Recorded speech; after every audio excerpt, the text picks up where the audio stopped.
August 19th, 1981.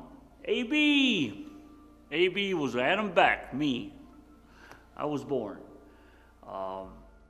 When I was born, there were a lot of complications. Just to start out with, I was born with the cord wrapped around my neck 3 times. Also, when I was born, I caught an infection in my ear and became deaf until I was 4. I was born also with a medical condition called Marfan syndrome. And a lot of people don't know that, and it's not something that I really, announce to the world. But at the same time, it's a connective tissue disorder. And pretty much what it means is that the aorta would grow weak as I was growing up, and I came up with a medical, not so medical terminology for my doctor. I called it the bubblegum effect. Bubblegum effect? What are you talking about? What happens when you blow a bubble? It gets bigger. Well, what happens to the walls of that bubble?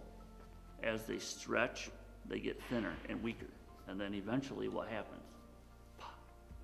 Well, that same thing was happening to my aorta. It's the bubblegum effect. As I grew up, as kids grow, they get bigger and bigger, and the walls of my aorta were growing weaker and weaker.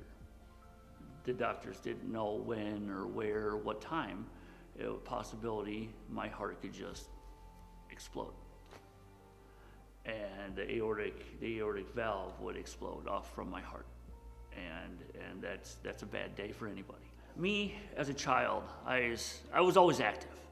Always active, I've played about every sport, no matter what. I was always outside, camping, hunting, fishing,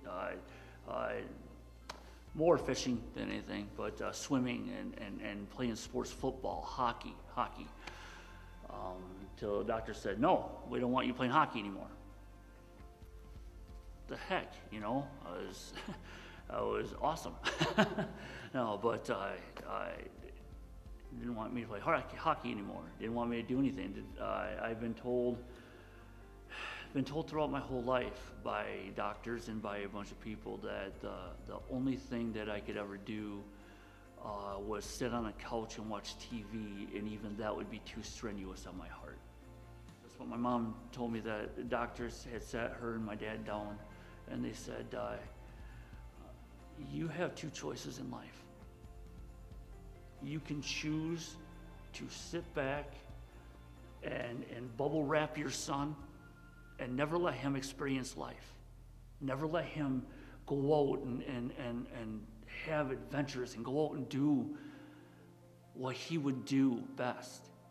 Or you can let him go. Be a kid. Go out and play all the sports he possibly can play. Go out and get dirty. Go out and just be a normal, quote unquote, normal kid. And,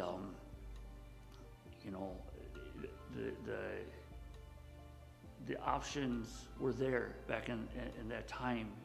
This is you can choose. But the doctor's like, I can't make this decision for you. And both my mom and my dad were just kind of like, no. I do not want to feel like I have to keep my son in a bubble. He needs to go out and be him.